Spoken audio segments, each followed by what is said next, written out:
దైవ భీతి పవిత్రమైనదా? ప్రియమైన దేవుని పిల్లలారా, దైవ భీతి అనగా దేవుని భయం. దేవుని భయము పవిత్రమైనదా? అంటే దేవుని భయము కలిగిన వారు పవిత్రులా అన్నది ప్రశ్న. దైవ భీతి పవిత్రమైనదా అంటే దేవుని భయము కలిగిన వారి పవిత్రులా? ప్రియమైన దేవుని పిల్లలారా, మనం శ్రద్ధ పెట్టి ఆలోచిస్తే మనం పవిత్రంగా జీవించాలంటే దేవుని భయము ఉన్నవారే పవిత్రంగా జీవించగలరు. ఓకే, దైవ భీతి నిజంగా పవిత్రమైనది ఎలా చెప్పగలం అన్నది పాటలోని ఉద్దేశం. దేవుని భయము లేకపోతే ఖచ్చితంగా మనిషి పవిత్రంగా, పరిశుద్ధంగా, నిర్దోషిగా జీవించలేడు. దేవుని భయం ఉంటేనే ఎవరైనా పవిత్రంగా జీవించగలరు. కనుక దేవుని భయం పవిత్రమైనది, అదే మనం ఆలోచిస్తున్న పాఠం.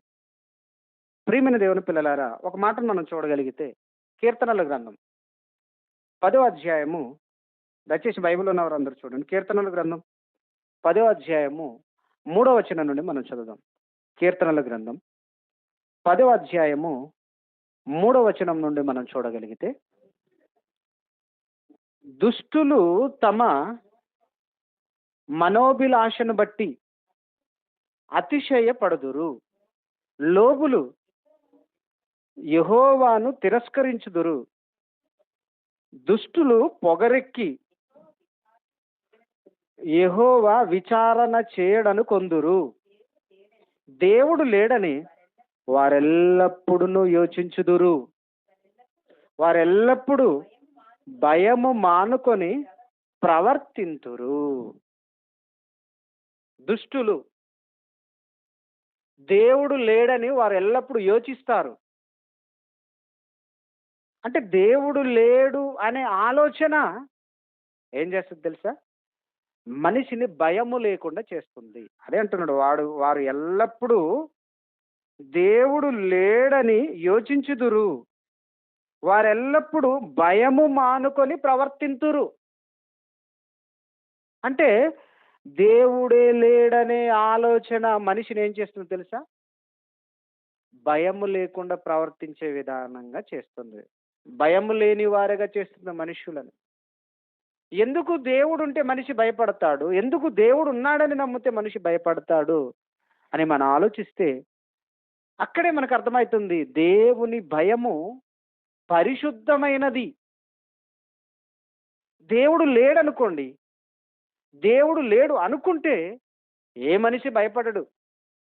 మనమైనా ఆలోచిస్తే ఈరోజు క్రైస్తవులుగా బాప్టిజం తీసుకొని సంఘంలోకి అడుగు పెట్టిన మనమైనా దేవుడు మనకి కొన్ని ఆజ్ఞలు ఇచ్చాడు, జీవగ్రంథంలో రాయించి ఇచ్చాడు.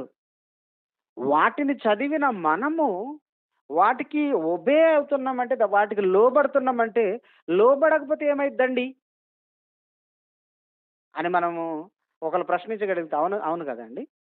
మనం బైబిల్లో రాయబడిన దేవుని మాటలకు మనం లోబడకపోతే ఏమైద్ది? ఏమవుదా? అంటే ఇది ఊరకనే మనం లోబడుతున్నామా? లోబడకపోతే మనకి మరణము తర్వాత దేవుడు మనల్ని పాతాళంలో పడవేస్తాడు అనే భయము మనకి ఉంది. అదేనే కదా? ఏ భయం లేకపోతే మనం ఎందుకు లోబడతామండి? ఏమండి, స్కూల్లో పంతులమ్మ గారు టీచరు ఉంటేనే పిల్లలు నిశ్శబ్దంగా ఉంటారు. ఒక్కసారి టీచర్ గారు రూమ్లో నుండి అలా బయటకు వెళ్ళాను అనుకో, వెంటనే పిల్లలందరూ ఈగలు ముసురుతాయి కదండి, కుయ్యి కుయ్యమని అలా మాట్లాడుతుంటారు. వెంటనే మళ్ళీ పంతులమ్మ గారు లోపలికి వచ్చి ఏ సైలెంట్ అంటే ఏమవుతారు? మళ్ళీ సైలెంట్ అయిపోతారు. ఎందుకు? టీచర్ గారు దండిస్తారని, కొడతారని. అంటే ఒక క్లాస్ రూములో పిల్లలు టీచర్ గారికి భయపడుతున్నారు ఎందుకంటే దండిస్తారని. అలాగే భూమి మీద ఉన్న మనుషులమైన మనమందరము దేవుడు దండిస్తాడనే భయం ఉంటే ఎలాంటి పొరపాటు, ఎలాంటి తప్పిదము మనం చేయము. కానీ దుష్టులు ఎలా ఉంటారంటే వారు ఎల్లప్పుడూ యెహోవా విచారణ చేయడని, ఏవండి 4వ వచనం. దుష్టులు పొగరెక్కి, మరలా మామూలు కాదు, పొగరెక్కి యెహోవా విచారణ చేయడనుకొందురు. ఎందుకనుకుంటారంటే వారు దేవుడు లేడని వారు ఎల్లప్పుడూ యోచించుదురు. ఎప్పుడు దేవుడు లేడు, దేవుడు లేడు, దయ్యం లేదు. వీళ్ళు ఎందుకండి ఊరికే వెళ్ళి దేవుని మాటలు వింటారు, అలా బ్రతకాలి, ఇలా బ్రతకాలి అంటారు అని మన గురించి, దేవుడు నమ్మిన వారి గురించి మాట్లాడుతూ ఉంటారు. ఏమండి? వాళ్ళు దుష్టులు.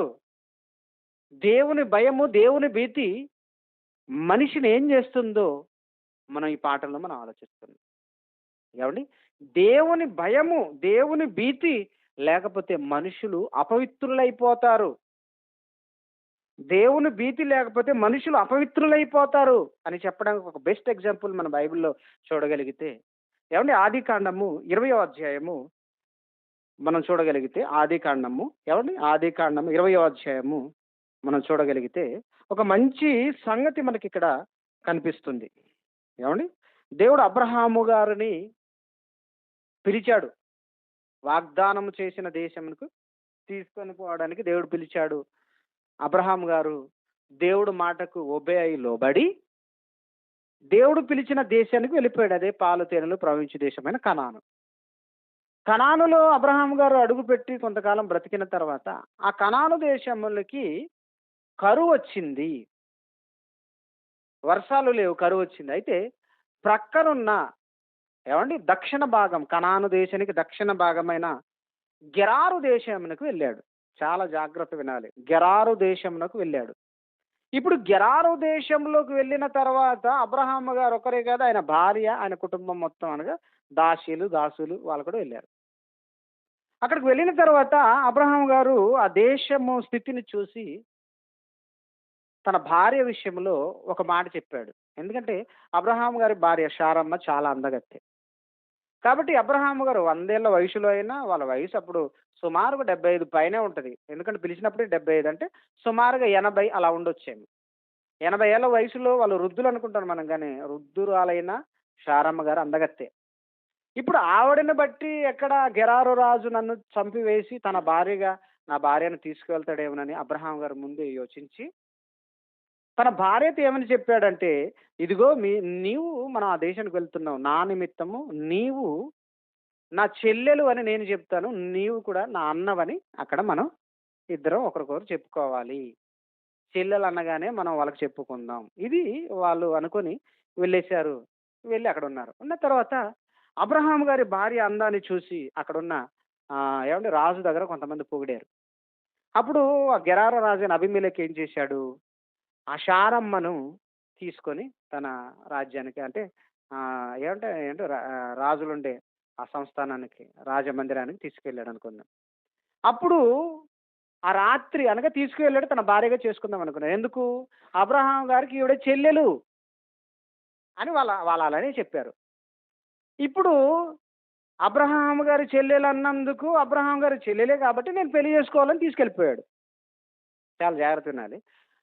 అబ్రహాం గారి చెల్లెలు అందంగా ఉంది కాబట్టి, రాజు కదండి, ఆ రోజుల్లో రాజులు ఎంతమందినైనా పెళ్లిళ్ళు చేసుకోవచ్చు. అందంగా ఉంది, మన రాజ్యానికి పక్క రాజ్యం నుండి వచ్చారు, అందంగా ఉంది, పెళ్లి చేసుకుంటానని తీసుకెళ్ళిపోయాడు. కానీ ఆ రాత్రి దేవుడు ఆ రాజైన అబీమెలెకును భయపెట్టాడు. నీవు తీసుకొచ్చిన ఆ స్త్రీ ఆ అబ్రహాము భార్య అని చెప్పాడు.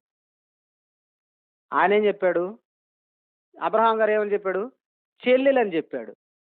దేవుడు ఎంటర్ అయిపోయి ఆయన భార్య అని చెప్పాడు. ఏమండి? అబీమెలెకు న్యాయంగానే ఆయన చెల్లెలైనందుకు పెళ్లి చేసుకోవాలనుకున్నాడండి. అబ్రహాం గారే అబద్ధమాడారు ఇక్కడ. అబ్రహాం గారే అబద్ధమాడారు. ఇప్పుడు మీరు ఆలోచించండి, అబ్రహాం గారు ఎందుకు అబద్ధమాడారు? ఆయన దగ్గర కారణం ఉంది.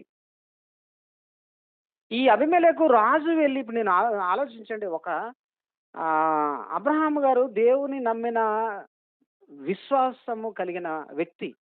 ఇప్పుడు ఈయన భార్య విషయంలో సమస్య వచ్చింది. గెరారు దేశపు రాజు తీసుకుని వెళ్ళాడు. రాజు తీసుకుని వెళ్తే అబ్రహాం గారు ఏం చేయగలరండి? ఆపగలరా? ఆపలేరు. కాబట్టి అందులో పరదేశీ ఈయన. అబ్రహాం గారు పరదేశి, ఆ దేశం కదేంది తీసుకుని వెళ్ళినప్పుడు అబ్రహాము గారు ఏమనలేదు గాని దేవుడు ఎంటర్ అయ్యాడు అక్కడ. దేవుడే అక్కడికొచ్చి శారమ్మ విషయంలో దేవుడే మాట్లాడాడు రాజుతో. ఎందుకు మాట్లాడాడు ఎవరైనా చెప్పగలరా? దేవుడు ఎందుకు ఎంటర్ అవ్వాల్సి వచ్చింది?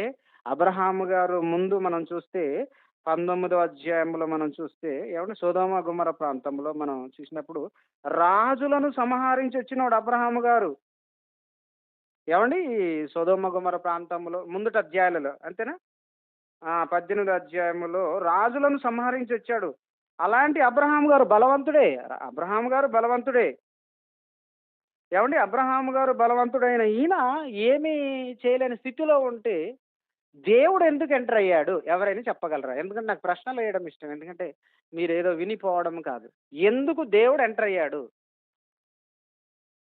అబ్రహాము నీతిని బట్టి అని అక్క చెప్పారు. ఇంకెవరు చెప్తారు? దేవుడు ఎందుకు ఎంటర్ అవ్వాలి? అందరికి ఎంటర్ అవ్వడు దేవుడు. అందరి విషయంలో దేవుడు కల్పించుకోడు. ఆ?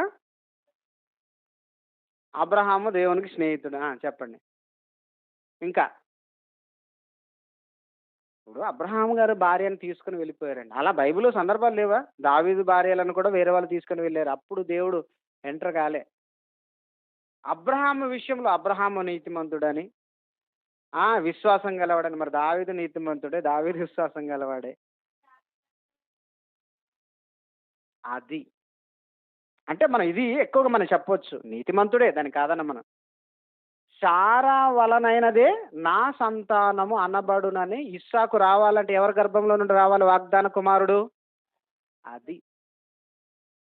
ఇప్పుడు దేవుడు వాగ్దానం చేశాడు అబ్రహాము నీ గర్భవాసము నుండి వచ్చు కుమారుని నేను ఆశీర్వదిస్తాను. అది కూడా శారమ్మ గర్భంలో నుండి రావాలి. నీలో నుండి వచ్చి శారమ్మ గర్భంలో నుండి రావాలి. వచ్చి ఇస్మాయేలును కన్నాడు అబ్రహాము గారు.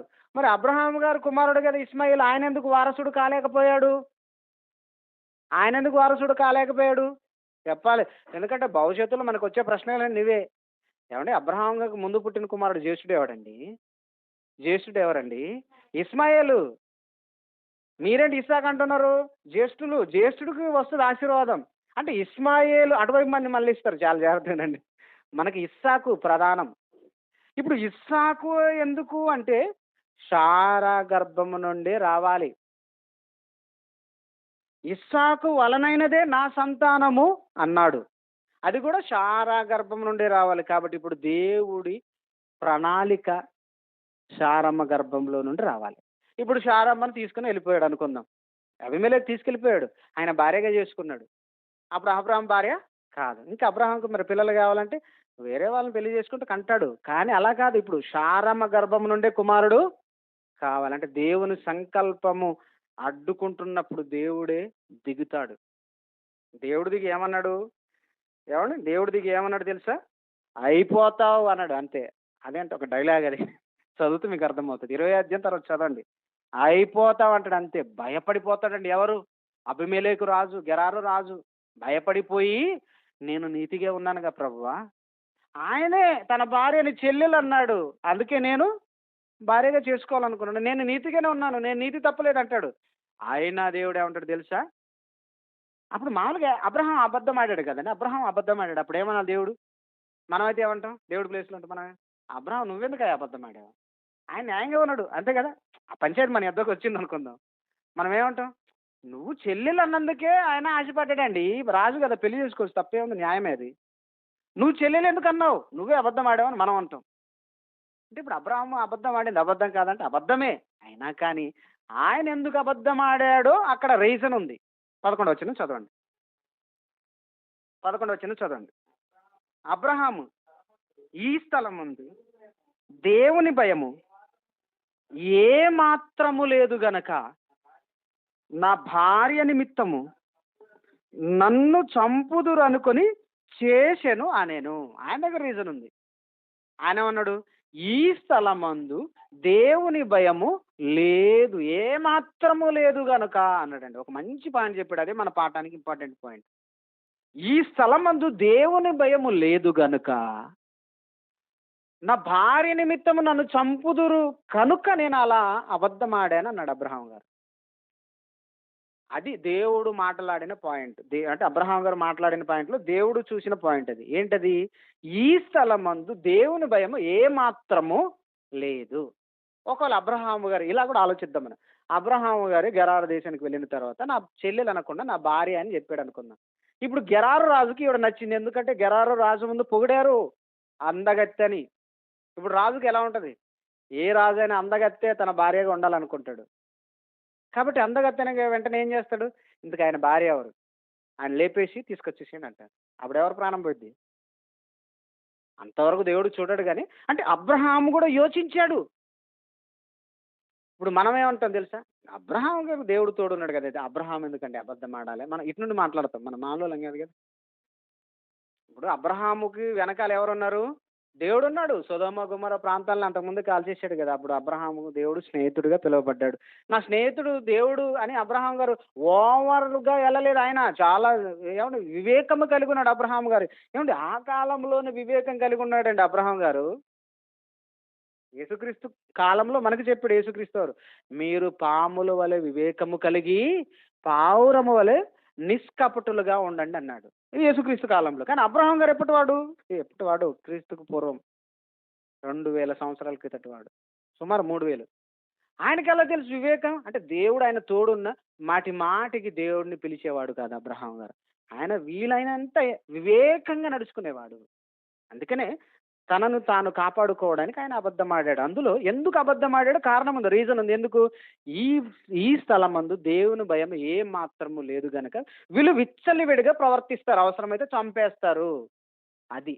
అంటే ఇప్పుడు మనం ఆలోచించాలి. దేవుని భయము లేని స్థలాలు ఎలా ఉంటాయి? ఇలానే ఉంటాయి. దైవభీతి పరిశుద్ధమైనది. దైవభీతి దేవుని భయము లేని స్థలములలో ఇలానే ఉంటారు మనుషులు. అవసరమైతే మనుషులు ఎవరికైనా ఏదైనా నచ్చితే వాళ్ళని చంపేసుకొని తీసుకొచ్చేసాడండి.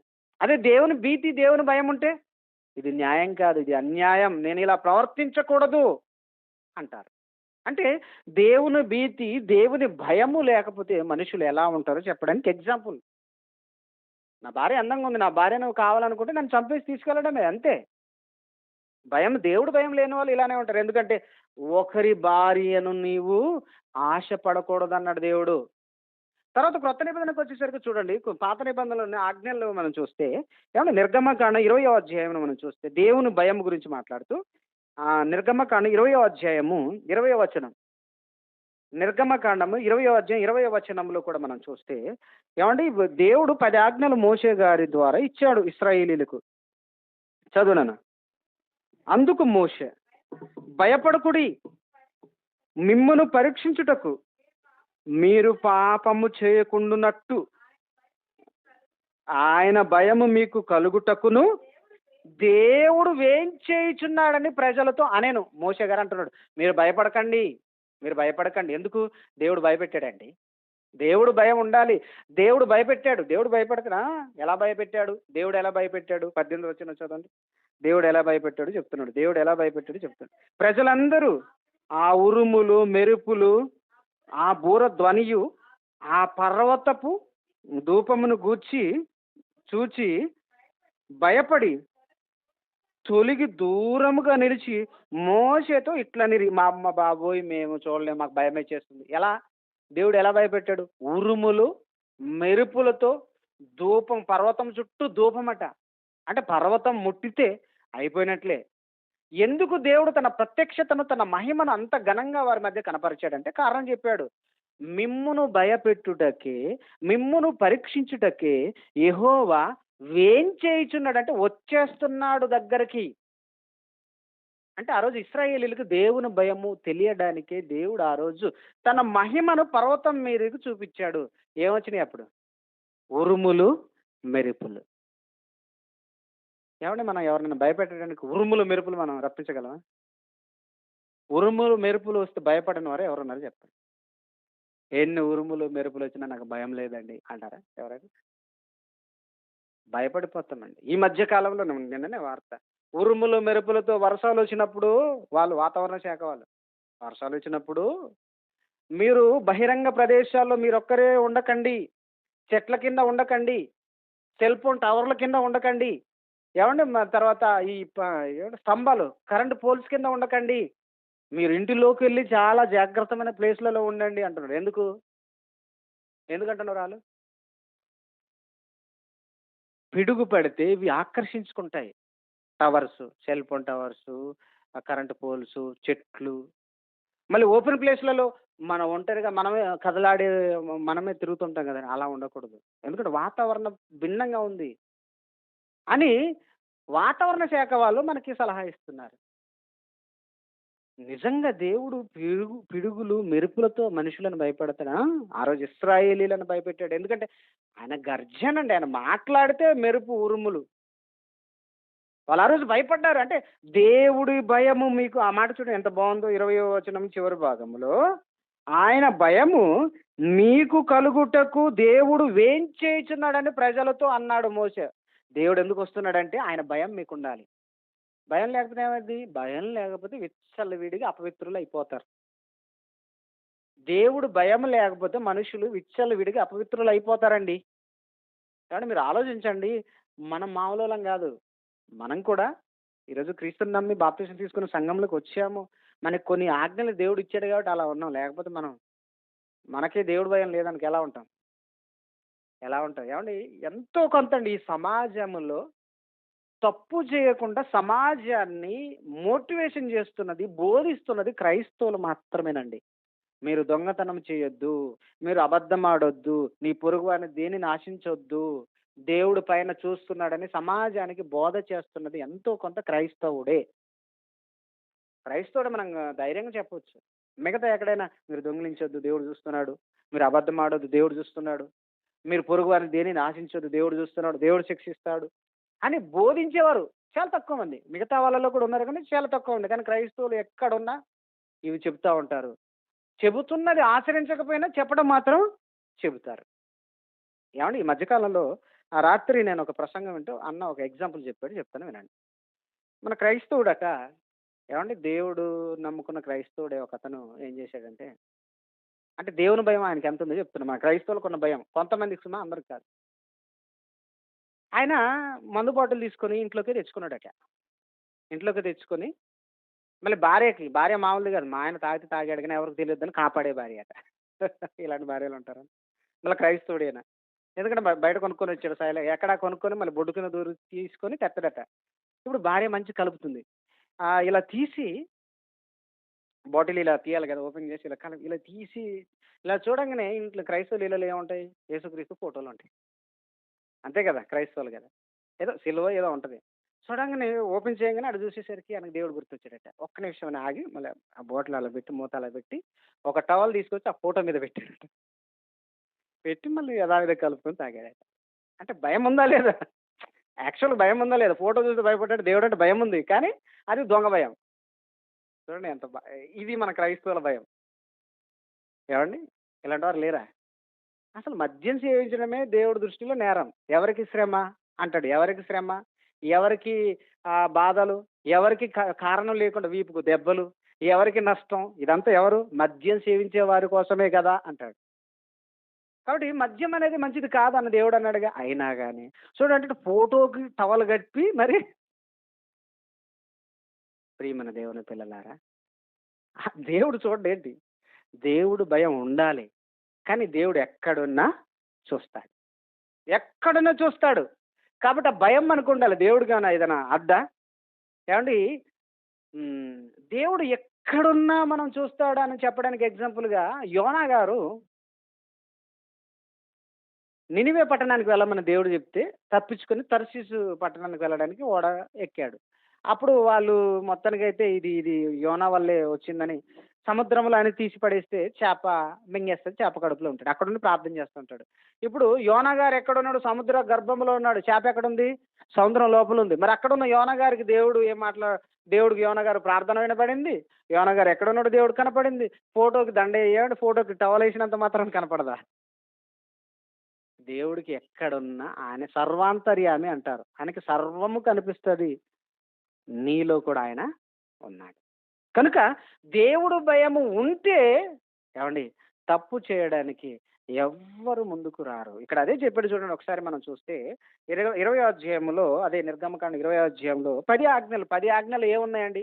ఆదికాండం ఏవండి నిర్గమకాండంలో 20వ అధ్యాయంలో ఆ రోజు మోషే గారికి దేవుడిచ్చిన ధర్మశాస్త్రం ఏవండి దేవుడిచ్చిన ధర్మశాస్త్ర ప్రకారం 10 ఆజ్ఞలు. ఈ 10 ఆజ్ఞల్లో ఏమున్నాయి? నేను తప్ప వేరొక దేవుడు నీకుండకూడదు.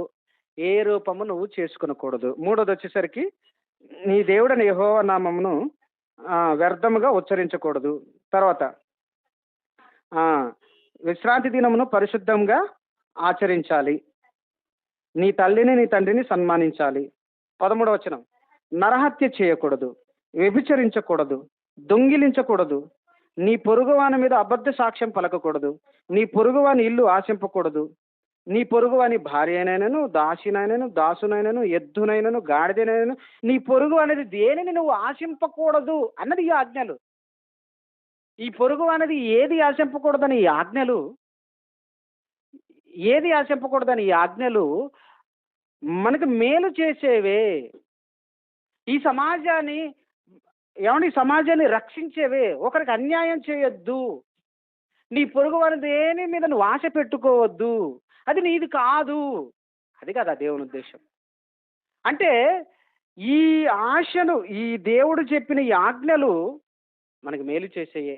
ఒకవేళ వీటిని నువ్వు ఆచరించలేదా, వీటిని పాటించలేదా, అయితే దేవుని కోపము నీ మీదికి వస్తుంది అని చెప్పాడు. అంటే నువ్వు దేవునికి భయపడి ఈ ఆజ్ఞలు గనక ధర్మశాస్త్రంలో ఉన్నవారు ఆ రోజు వాళ్ళు పాటిస్తే, ఈరోజు ఇంకా లేటెస్ట్ వచ్చినాయిలేండి, పాటిస్తే వాళ్ళు పవిత్రులుగా ఉంటారు. అదే కదా మన పాఠం ఏంటి? దేవుని దైవ భీతి పవిత్రమైనది. దేవుని భయము నీకుంటే, దేవుడు చెప్పిన మాటలు ఈ ఆజ్ఞలు నువ్వు పాటిస్తే నువ్వు పవిత్రుడవి. దేవుని మాట లేదనుకోండి, దేవుడు మాట చెప్పలేదు, మనం అపవిత్రులుగా మారిపోతామండి. అందరికి అన్యాయం చేసుకుంటూ పోతాం. ఏమండి మనకి దేవుడు ఇవన్నీ చెప్పాడు కాబట్టి, దొంగిలించకూడదు అన్నారు కాబట్టి ఎవరిది కనిపించినా ఇగో. కనుక ప్రియమైన దేవుని పిల్లలారా, దేవుడు చెప్పినవి పాటిస్తే నువ్వు పవిత్రుడివి. ఎందుకంటే ఆయన ఆజ్ఞలు అలాంటివి చెప్తున్నాడు. ఒకసారి చూద్దాం. ఏమండి కీర్తనల గ్రంథం 119వ అధ్యాయము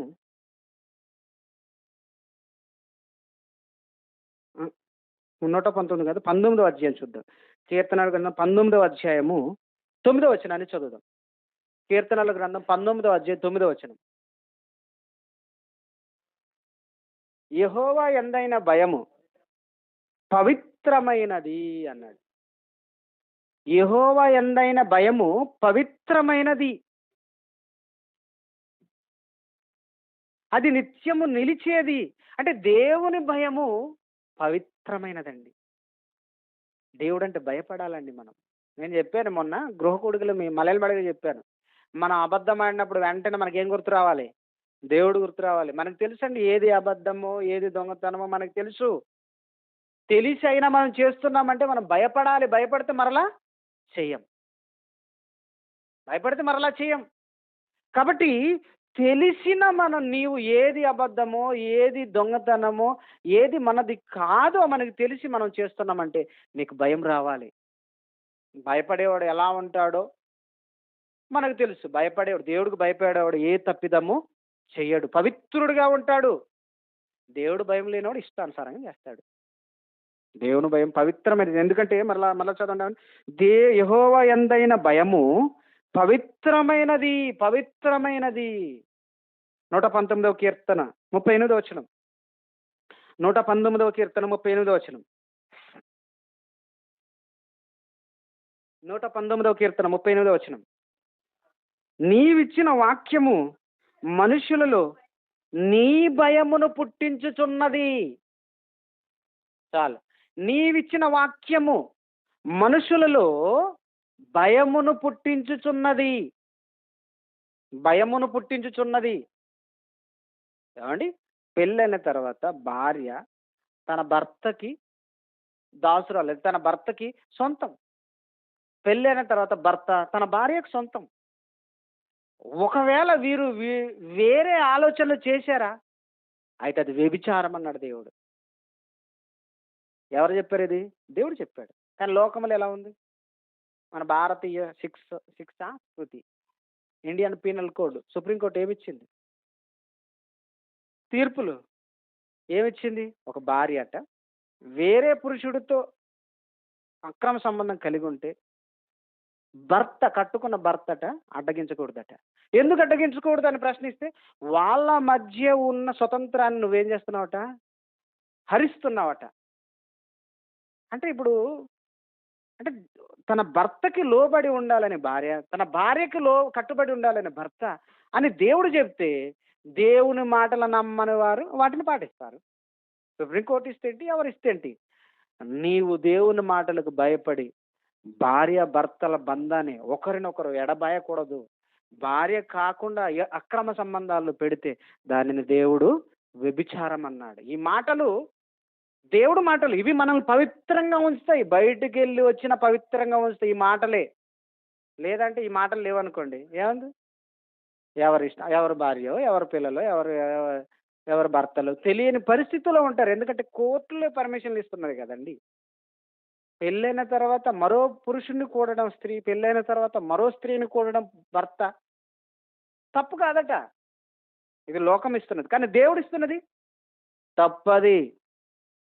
తప్పు నువ్వు కష్టమైనను, నష్టమైనను, బాధ అయినను, వ్యాధి అయినను ఎప్పుడు ప్రమాణం చేస్తారు పెళ్ళప్పుడు? నీకు మాత్రమే లోబడి. చూడండి, భార్య అదే ప్రమాణం, భర్త అదే ప్రమాణం. చనిపోయేంత వరకు, తుది శ్వాస వరకు నీకు మాత్రమే భార్యగా ఉండి, లేదా నీకు మాత్రమే భర్తగా ఉండి, కష్టమైనను, బాధ అయినను, వ్యాధి అయినను అన్నీ చేపిస్తారు కదా, ఏం మిస్ కాకుండా అయ్యగారులు అన్నీ చేయిస్తారు కదా, అప్పుడు అంటావు. తర్వాత ఈయన నా యాగలేనండి ఎంతో, పెనంలో పెట్టి ఏడుపుతున్నాడా? యాగలేనండి, ఈవిడితో కుదరదండి అని వెళ్ళిపోతున్నావు. అంటే నువ్వు ఇచ్చిన ప్రమాణాన్ని ఏం చేస్తున్నావు తెలుసా? మీరుతున్నావు. అదే దేవుడు భయం ఉంటే, అమ్మో యాగకపోయినా ఏం చేస్తాం? దేవుడు అన్నాడు గయ్యాలి భార్య ఉందనుకుందాం, అప్పుడు ఏం చేయమన్నాడు? విడిచిపెట్టమని లేదు. దేవుడు చాలా గొప్పవాడండి. విడిచిపెట్టమని లేదు. ఏమన్నాడు తెలుసా?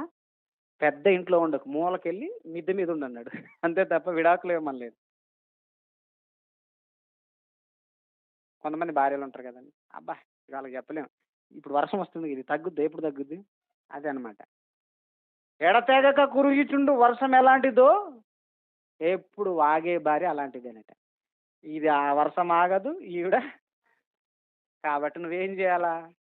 గొడుగు పట్టుకొని అంతే తప్ప విడాకులు ఇవ్వద్దు. ఈ రోజుల్లో విడాకులు ఎలా అయిపోయినాయి? పారానింకను ఆరనలేదు, తోరణాలు ఆరిపోలేదు. అంటే మామిడాకులు ఎండిపోలేదు కానీ విడాకులకు రెడీ అవుతున్నారట. దేవుడు భయం లేనివారండి. విడాకులు కోరేవారు కానీ, భర్తకి అన్యాయం చేసేవారు కానీ, భార్యకి అన్యాయం చేసేవారు కానీ, వీళ్ళందరూ దేవుని భయము లేనివారే.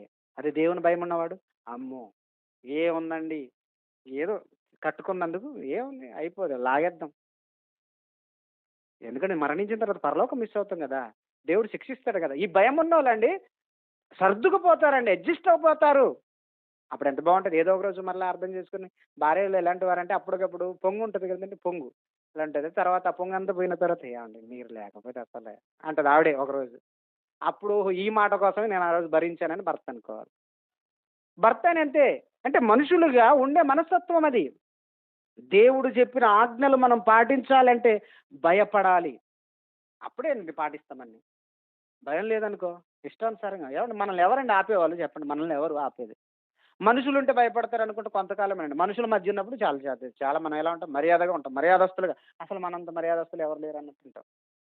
ఎవ్వరు లేనప్పుడు అప్పుడు కూడా భయపడాలి. ఎందుకంటే దేవుడు చూస్తున్నాడు కదా. దేవుని భయం అది భయపడుతుంది. దేవుని భయం. దేవుని భయం ఉన్న ఒక వ్యక్తి ఎలా ఉన్నాడు? మనం చదివిన సందర్భం ఇక్కడ ఇలాంటి సమయంలో ఆ సందర్భం చాలా అవసరం. ఆదికాండం 39వ అధ్యాయం 7వ వచనము, 8, 9 వచనాలు చదువుదాం. ఆదికాండం 39వ అధ్యాయము 7, 8, 9 వచనాలు మనం చూస్తే, 39వ అధ్యాయం 7, 8, 9 వచనాలు మనం చూస్తే, అటు తర్వాత అతని యజమానుని భార్య, ఇక్కడ యోసేపు సందర్భం అండి. అతని యజమానుని భార్య యోసేపు మీద కన్ను వేసి తనతో శయనించమని చెప్పాను. అయితే అతడు ఒప్పక, నా యజమానుడు తనకు కలిగినదంతయు నా చేతికి అప్పగించను కదా, నా వశమున తన ఇంటిలో ఏమీ ఉన్నదో అతడు ఎరుగడు.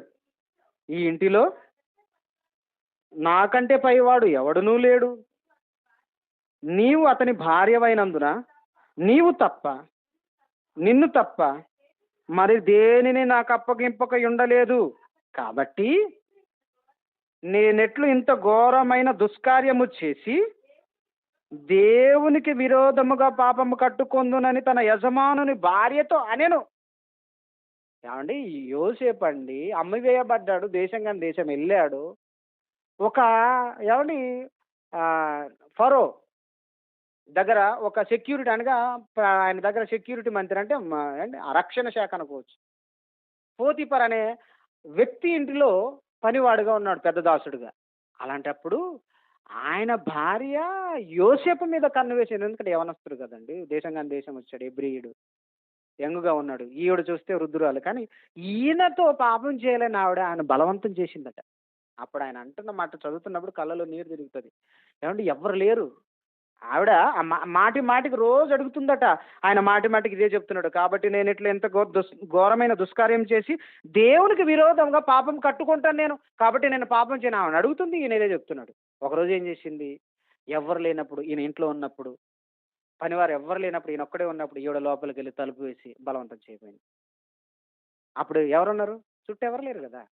యోసేపు గారు దేవుడు భయం లేకపోతే ఎవరు లేరు, కమిట్ అయిపోవచ్చు. ఎందుకంటే యజమానురాలే కోరుకుంది, యజమానుడు లేడు, ఈయన పెద్ద దాసుడు, కమిట్ అయిపోవచ్చు, పాపం చేయొచ్చు. కానీ ఆయన అక్కడ ఆవిడ దగ్గర తన వస్త్రము విడిచిపెట్టి పారిపోయాడంటే పిరికోడు కాదు, దేవుడు భయం ఉంది ఆయనకి. అంటే దేవుడు భయం ఉంటే ఎలా ఉంటారో మనుషులు మనం అర్థం చేసుకోవాలి. దేవుడు భయం ఉంటే నువ్వు ఎక్కడున్న పాపము నీ యొద్దకు వస్తే నువ్వు పారిపోతావు. అదే దేవుడు భయం లేదని అడిగేవారు ఎవడండి, అడిగేవాళ్ళు ఎవడు. చాలా మంది మాట్లాడతారు, ఆడదే మీద పడితే మగాడినండి, నాదే ఉంది. లోకంలో నానుడు కదండి, ఆడదే మీద పడితే ఆయన ఏం చేస్తాడండి, మగాడు. ఇది లోకం చేతగాని మాటది. ఆడదే మీద పడ్డా దేవుడు భయం ఉన్నవాడు పారిపోతాడు. ఏమండి ఎంత మంచివాడు అండి. ఆ వచనం చదవండి కరెక్ట్గా. 12వ వచనం. అప్పుడు ఆమె అతని వస్త్రము పట్టుకొని అతనితో సేనించమని చెప్పగా అతడు తన వస్త్రము ఆమె చేతుల్లో విడిచిపెట్టి తప్పించుకొని బయటికి పారిపోయాను. ఎందుకు పారిపోవాల్సిన అవసరం వచ్చిందండి? దేవుడు అంటే భయపడ్డాడు. ఇంత ఘోరమైన దుష్కార్యము చేసి ఏమండి నా దేవుని ఎదుట నేను ఒక నేరస్తుడు ఎందుకు నిలబడాలి అని ఆలోచించాడు. దేవుడు భయం ఉంది కాబట్టి. అంటే దేవుడు భయం ఉంటే ఎక్కడ వెళ్ళినా నువ్వు పవిత్రంగా ఉంటావు. మనకేనండి దేవుడు భయం ఎంతవరకు ఉందో మనకు తెలియాలి. దేవుడు భయం ఉంటే ఎవరిని మనం పవిత్రంగా ఏ పాపము చేయం. దేవుడు భయం ఉంటే దేవుని సన్నిధిలో దేవుడికి భయపడినట్లు మనం బయట ఎక్కడికి వెళ్ళినా అదే భయం కలిగి ఉండాలి. మనకు తెలుసు మనం అబద్ధం ఆడుతున్నామా, మనం దొంగతనం చేస్తున్నాం, మనం వ్యభిచారం చేస్తున్నాం, మనం పాపం చేస్తున్నాం, మనం మోసగిస్తున్నామా, అందమైన అబద్ధం ఆడుతున్నామా, మనకే తెలుసు.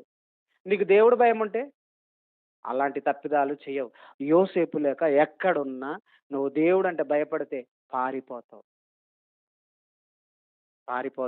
అందుకనే దేవుడు భయము, దైవ భీతి పవిత్రమైనది. చివరిగా మరో రెఫరెన్స్ చూద్దాం. ఏమండి, కీర్తనల గ్రంథం 12వ అధ్యాయము 6వ వచనం. కీర్తనల గ్రంథం 12వ అధ్యాయం 6వ వచనం. కీర్తనల గ్రంథం 12వ అధ్యాయం 6వ వచనం.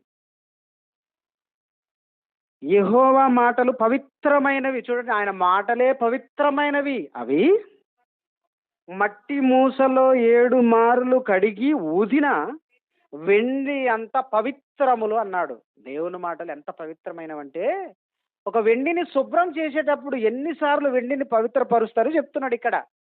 ఒక కంసాలి ఏమండి మన స్త్రీలు వేసుకుంటున్న పట్టీలు కానీ, ఏమంటే పట్టీల గురించి మనం ఆలోచిస్తే కొన్నప్పుడు ఎలా ఉంటాయండి, కొత్తవి తెల్లగా మెరిసిపోతాయి, సిల్వర్ కలర్, ఏమండి వెండి తెలుపు. ఇప్పుడు అలాంటి పట్టీలు కాళ్ళకు వేసిన తర్వాత అవి ఎందుకు నల్లగా అవుతాయి? స్త్రీలు చెప్పండి, ఎందుకు నల్లగా అవుతాయి పట్టీలు? వేడి వలన. ఇంకా మట్టిలో తిరగడం వలన. ఎంత తెలియగలరండి. మీ ఒంటికున్న మట్టి దానికి అంటదేంటి అంటే మీరు పవిత్రులు. అదే ఏం చెప్తారని అడిగాను నేను. వేడి వలన ఓకే, మీ ఒళ్ళంతా మట్టే, ఆ మట్టి వాటికి అంటదేంటి? అసలు ఎక్కువ అంటేదే శరీరంలో ఉన్న మట్టి, మన కాళ్ళకు ఉన్న మట్టి అంటుంది. తర్వాత బయట దుమ్ము. ముందు ఉన్నది అవి దుమ్ములు లేవయి, నీ కాళ్ళకే ఉన్నాయి. దుమ్ములో కాళ్ళు పెట్టుకుని పడుకుంటావా? శుభ్రంగా కడుగుతూనే ఉంటావుగా. అంటే నీ కాళ్ళకున్న మట్టి ఎక్కువ ఉంటుంది, తర్వాత బయట దుమ్ము. ఇప్పుడు ఇది ఎలా అయిపోద్ది? నల్లగా అయిపోద్ది. నల్లగా అయిపోయిన తర్వాత ఏం చేస్తాం? మళ్ళీ కొత్త దానికి ఆడిచ్చో, ఇంకొంచెం యాడ్ చేసో, కొంచెం పెద్దగా సైజు సరిగ్గా మనకి పెద్దగా కనపడట్లేదండి, ఉండాలి ఈ మాత్రం అని వెళ్ళినామనుకో, ఇంకొంచెం కలిపి వెళ్ళినాం. ఆడిచ్చినప్పుడు ఏం చేస్తారాయన? ఈ నల్లదాన్ని ఇంకొంచెం కలపాలంటే అది తెల్లగుంటది కొత్తది. ఇప్పుడు 2 ఒకటి చేయాలంటే దీన్ని కూడా ఏం చేయాలి? తెలుపు చేయాలి. ఏం చేస్తాడు? అగ్నిలో పెట్టి కాలుస్తాడు. కాల్చి దానిని చల్లబరిచి ఊదుతాడండి. అదే చెప్తున్నాడు. మరోసారి చదవండి మాట. నీ వాక్యము అదే చదవండి. యెహోవా నీ మాటలు పవిత్రమైనవి, అవి మట్టి మూసలో 7 మారులు కడిగి ఊదిన వెండి అంత పవిత్రములు. అంటే 7 మార్లు కడిగిన అంటే ఏమండి? ఆ అగ్నిలో పెట్టి కాల్చి ఊది కడిగింది పవిత్రంగా ఉంటది. 7 మార్లు అన్నాడు. అంటే పరిపూర్ణ సంఖ్య. అంటే ఎక్కువ సార్లు కడిగింది అని. ఇప్పుడు ఎక్కువ సార్లు కడిగిన వెండి ఎలా ఉంటది? పవిత్రం. అందులో ఏ రస్ట్ ఉండదు. ఇక ఎలాంటి మస్టు, మడ్డి గాని ఏముండదు. పవిత్రంగా ఎలాగ వెండి ఉంటదో అంతే పవిత్రములు నా మాటలు అంటున్నాడు దేవుడు. అంటే దేవుడు మాటల్లో ఏ మాత్రము పాపము లేదు. పవిత్రమైనవి చెప్పడానికి ఆ వెండిని ఉపయోగించాడు. ఒక ఆభరణాన్ని చెప్తేనే మనకు అర్థమవుతుందని ఆభరణంతో పోల్చి దేవుడు చెప్పాడు. ఆయన మాటలు పవిత్రములు. వాటిని తప్పు పట్టగలమా? వాటిని అపవిత్రమనం చేయగలమా? అవే మనల్ని పవిత్రంగా మార్చే మాటలు కదండి. మనం వింటున్న ప్రతి మాట మన గుండెల్లో గుచ్చుకుపోతుంది. ఈరోజు విన్న ప్రసంగం ఏమండి? అంటే మీకు ఒకటే గుర్తయిపోయింది. అంటే నేను ఎక్కడున్నా దేవుడు నన్ను చూస్తున్నాడు, నేను పాపము చేయకూడదు. ఉండిపోయిద్ది అలా. ఒక గంట ఈ ప్రసంగము మీ హృదయంలో ఒక మాటగా ఉండిపోయిద్ది. నేను ఎక్కడున్నా, నేను దేవుని ఆజ్ఞలకు భిన్నంగా నేను పాపం చేస్తే దేవుడు భయం నాకు లేదని అర్థం. కాబట్టి నేను దేవుడికి భయపడేవాడిని అయితే ఆయన మాటలు నా మెదడులో ఉంటాయి ఎప్పుడు. కాబట్టి నేను పాపం చేసినప్పుడల్లా వెంటనే ఏమవ్వాలి? వెంటనే ఒకవేళ మనం పొరపాటున అబద్ధం ఆడామండి, వెంటనే ఏమవ్వాలి మనం? దేవుడికి ప్రార్థించాలి, దేవా క్షమించు. ఎందుకంటే అబద్ధం ఆడి అలాగే ధీరంగా ఉన్నాం అనుకో, ఎదురుగా లారీ వచ్చి గుద్దేసింది అనుకో, ఎడగిపోతావు. నీ బాడీ ఏమో శ్మశానానికి వెళ్తుంది, నువ్వు మాత్రం నరకానికి వెళ్తావు. తెలుసు కదా దేవుడు ఎలాంటి వాడు. 99 ఆజ్ఞలో ఒక్క ఆజ్ఞ నువ్వు తప్పినా తప్పే అన్నాడు దేవుడు. ఇది చిన్న తప్పు కాబట్టి నీకు సగం పరలోకం, ఇది పెద్ద తప్పు కాబట్టి నీకు మొత్తం నరకం అన్నాడా? దేవుడి దృష్టిలో పాపమే. అప్పుడు నువ్వేం చేయాలి? అబద్ధం ఆడినవు ఏం చేయాలి వెంటనే? కొంతమంది చూడండి, తుమ్మితేనే దేవుడి పేరు చాలా తుమ్మంగానే రక్షక అంటారు. ఏంటి తుమ్మంగానే? అంటే తుమ్ము కూడా తప్పులాగా అని చెప్తున్నాను. మరి ఇంత అలర్ట్గా ఉన్న మనం అబద్ధం ఆడిన వెంటనే ఏమన్నది? ఏమనాలి వెంటనే? దేవునికి ప్రార్థన చేయాలండి. వెంటనే ఏమన్నాడు? అంతకంటే ఏమన్నా? ప్రార్థన చేసి దేవా క్షమించు అన్నాడు. అంతేనా? చూద్దాం, సాయంత్రం పడుకునేటప్పుడు చేద్దాం అనుకుంటా. సాయంత్రం గ్యారెంటీ ఉంది నీకు? ఏమంటే భయపడేవాడు ఇలా ఉంటాడండి. భయపడేవాడు ఇలా ఉంటాడు. దేవుడికి నీకు తెలిసి నువ్వు పాపంగా ఒక మాట అంటే, ఒకరిని మోసం చేస్తే వెంటనే దేవుడి దగ్గర క్షమాపణ కోరుకో. నువ్వు పవిత్రంగా మారిపో, లేకపోతే ప్రమాదం ఉంది. భయమేస్తుందండి ఈ మాటలు మనం చదువుతున్నప్పుడు, వింటున్నప్పుడు, చెబుతున్నప్పుడు భయమేస్తుంది. కనుక ప్రియమైన దేవుని పిల్లలారా, దేవుని మాటలు మనల్ని ఎప్పుడు పవిత్రపరిచేవే, మనల్ని పరిశుద్ధంగా మార్చేవే. ఏమండి? ప్రతి ఒక్కరిని నిలబెట్టేవి పవిత్రులుగా అవే దేవుని మాటలు. కాబట్టి యెహోవా యందైన భయభక్తి పరిశుద్ధమైనది. కనుక ఆ భయభక్తులు మనం కలిగి ఉండాలి. అందుకని భక్తికి ముందు భయం ఉంటేనే భక్తి. భయం లేకపోతే భక్తి ఎలా అవుతుంది? కాబట్టి భయము, భక్తి కలిగి మనం ఉండాలని కోరుకుంటూ ఈ మాటలు ముగిస్తున్నాను. ప్రార్థన చేసుకుందాం. ప్రేమ